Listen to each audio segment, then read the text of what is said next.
I'm Ahmed from the University of Leipzig, and I will give you a journey over the years how we implemented rapid nucleic acid extraction for molecular diagnostic during different outbreak situation and for generally for diagnostic. If you look and think that nucleic acid extraction is very new, you are wrong. Actually, DNA extraction has started more than 70 years ago with the discovery of nucleic acid, of course, and many different methods over the years have been developed for rapid extraction of nucleic acid from samples and is still ongoing.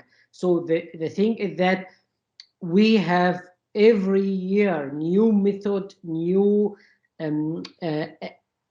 strategies to extract DNA and RNA from the samples.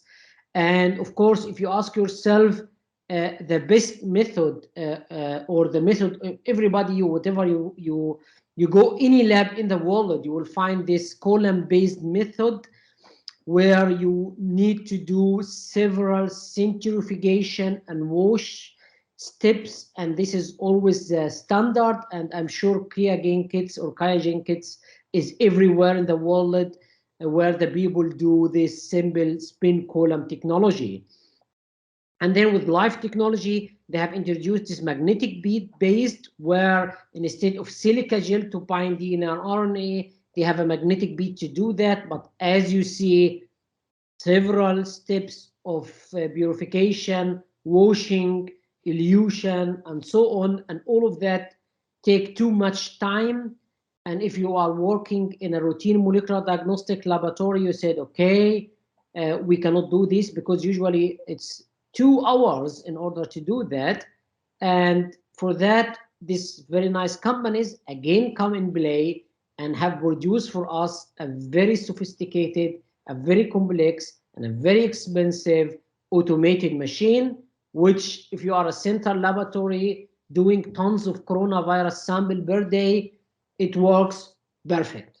I mean, perfect means that you can do 1,000 samples per day and your life is easy, but still take time. If the machine breaks, and if in the manuscript during the beginning of the outbreak, everybody come to you, okay, you don't need an extraction, even extraction-free PCR can work. And everybody said, okay, why you need extraction? Is a swabs, very simple matrix. You don't need an extraction, or you even need a very simple extraction which lasts in 5 minutes. So, and everybody know what you don't need really a complex extraction protocol for doing molecular diagnostic, especially if the sample is complex. I'm not speaking about fecal sample, of course, or blood sample, where a lot of inhibitors. We're speaking about swabs, where if you do an inactivation of RNAs, you can have a very good and reasonable results. As you see, my friends, if you think that this started there, no. This started actually with the Ebola outbreak in West Africa, where also many cases has appeared for this nasty virus.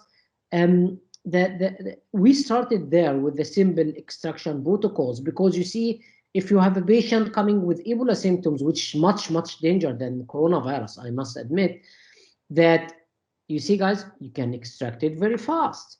And you see, we have a very nice manuscript here has shown that you can easily collect oral swabs. You can easily extract it very fast in less than 10 minutes. And you can have a very good, reasonable results concerning sensitivity and specificity. Very good, having a very good results in comparison between real-time PCR with the long extraction protocol. It's a QIAGEN spin column method, and in this we use analyze method, and we used the SpeedXtract combined with an RPA assay. But how we did it, I will tell you how we did it. At that time, it's very simple. We have just added lysis buffer, magnetic beads, heat everything 95 for 10 minutes, put on a magnetic stand, When we put it on the magnetic stand, the beads will capture the inhibitor, not the RNA DNA, and the RNA DNA will be free in the solution. This step was very important, especially the magnetic beads and inhibitor, because you see, I can tell you one very important thing. Why we implemented the magnetic beads from the SpeedXtract, why this is very important for us, because there is many inhibitors in the sample which can inhibit our reaction. As you see here, whatever the matrix is, there is many inhibitors which can inhibit your reaction.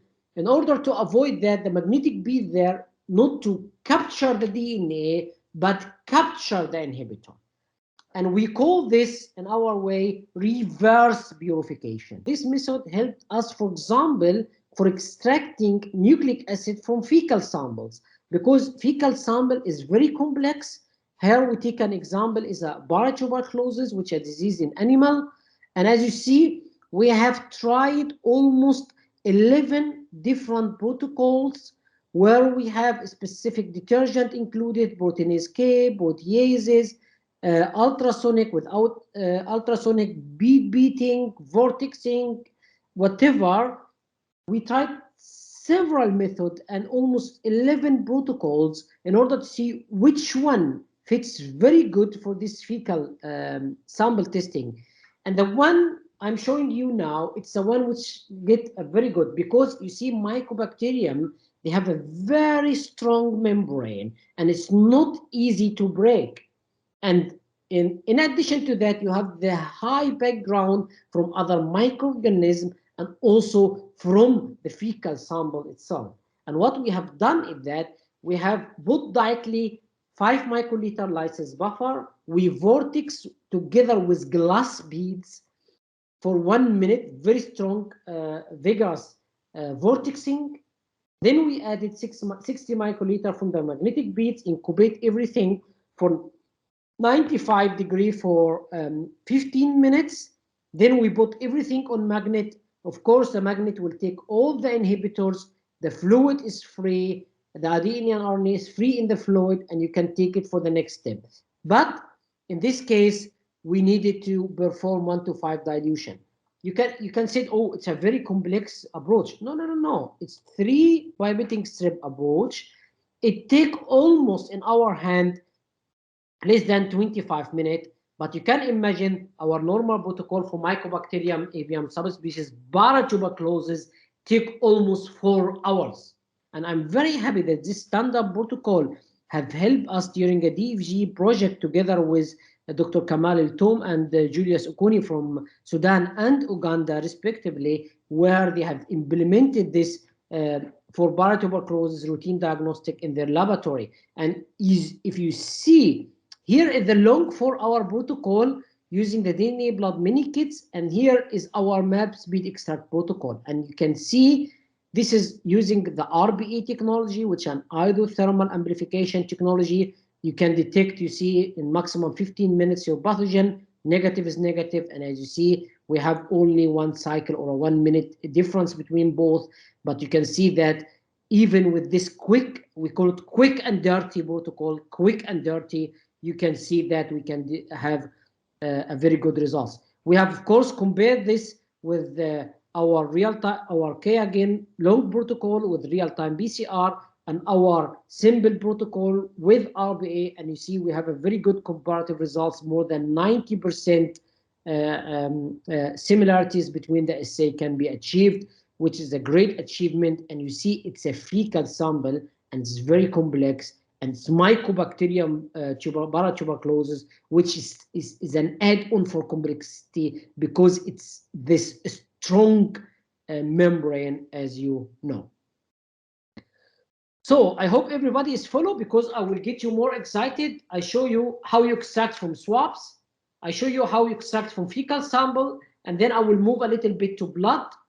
And in this case, we are targeting Leishmania, for example. Leishmania is an intracellular protozoan where it can exist in the macrophages in your blood, or in the patient who has blood infected with Leishmania.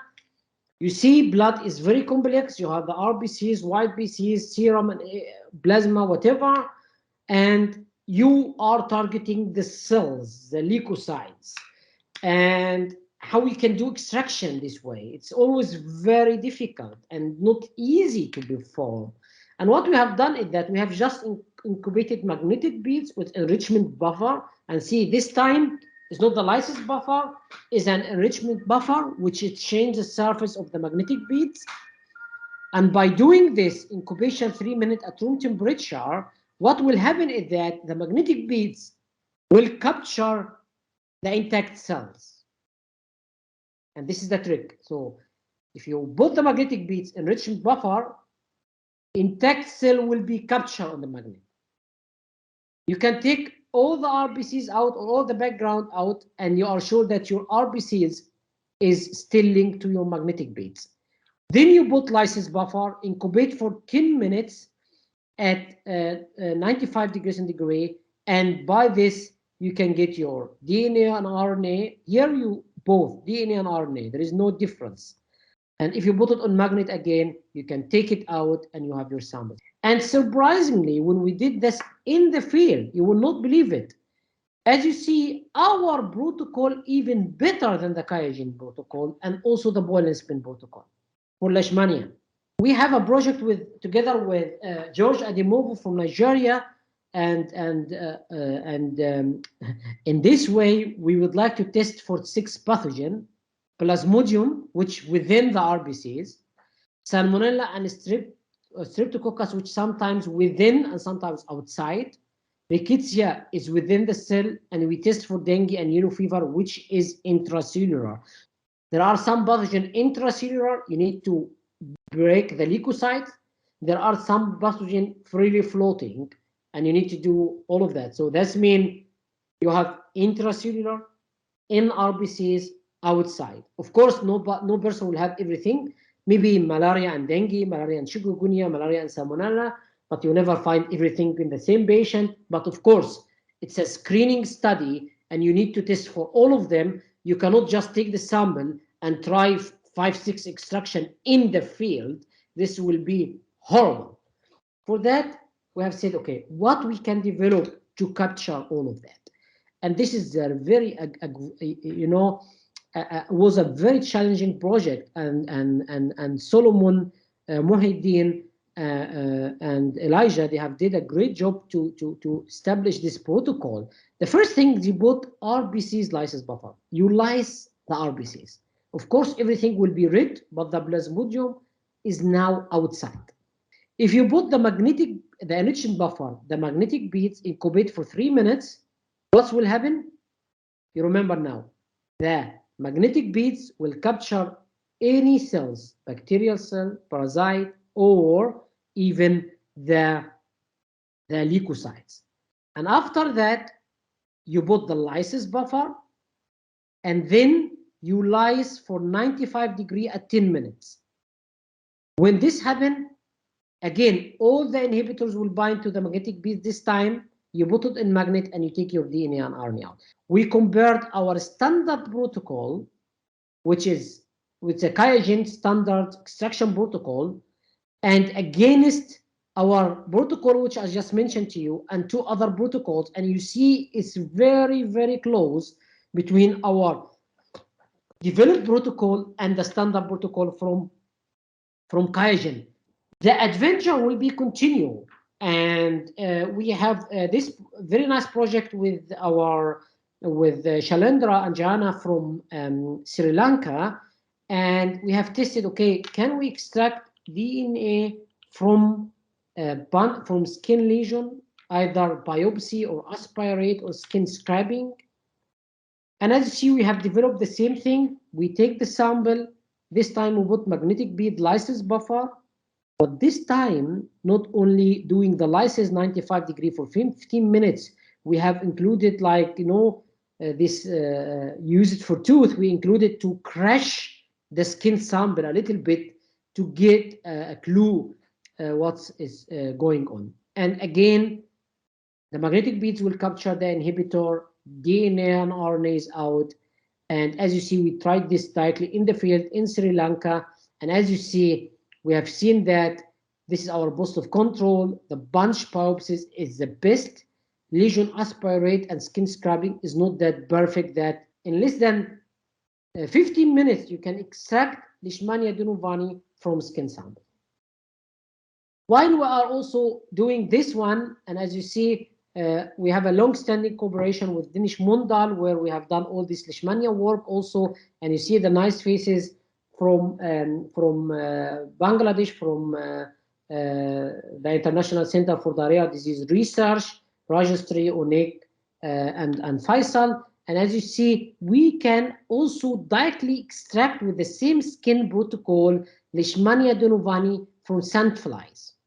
And this will be very important if you would like to perform an extraction in the field for seeing vector controls or anything else. There are some people tell you, okay, you can use the QIAGEN protocol, you can use boil and spin protocol, which just boil the sample and spin it. Some people tell you, okay, in principle, our method, like the SpeedXtract, is it's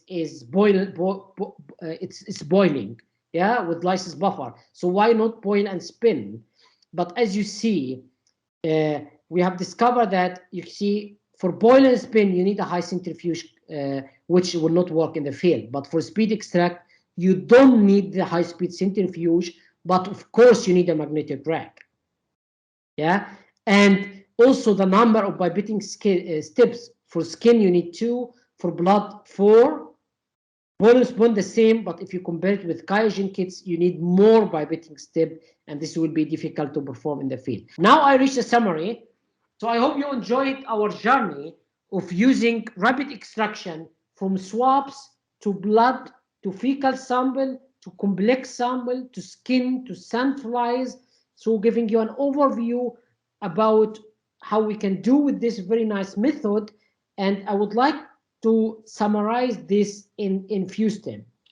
What actually we need if we would like to have rapid diagnostic protocols or point of need diagnostic test. It needs to be portable, easy to carry, transport, and use. You don't need to exceed maximum 20 to 30 minutes. You cannot exceed than this, because you need to compare yourself with the antigen rapid test. Even it's less sensitive, but still you need to do it in a very fast way. It's better to have very less equipment or no equipment at all. But no equipment at all, I think it's a dream. But if you use a microfluidics cartridge with everything can be done, it's okay, but very complex and it will be expensive. So no equipment is good, but one handheld device will be okay. The price must not exceed $5 because you see nowadays, if you do PCR test in Germany, it's almost 80 euros. If you do it in India, it's almost 4 euros. We need to provide affordable test for us. Accuracy must exceed at least 90%. Specificity is very important, as well as sensitivity. Very simple or minimum manipulation, as I told you, is very important if you are handling. And the most important thing, in my point of view, it must be stable at room temperature. Because you see, if you are working in the field condition, you cannot just take freezer with you. I'm not speaking about room temperature of Germany, which is 25 degree or 20 degree, but I'm speaking about room temperature maybe in tropical countries where the temperature can reach 30, 40 very easy. I will summarize this in the 4Ds principle, which is decentralization of diagnostic, deliver results in short time, deliver test to poor resource setting, and decrease the operation cost. This is the 4Ds, which our principle in order to achieve diagnostics for everybody at any time, at any place, and with a reasonable cost. And while working with the corona and other stuff, don't forget that we need to think globally while acting locally, and this is a very important principle we need to keep in mind during this coronavirus outbreak situation.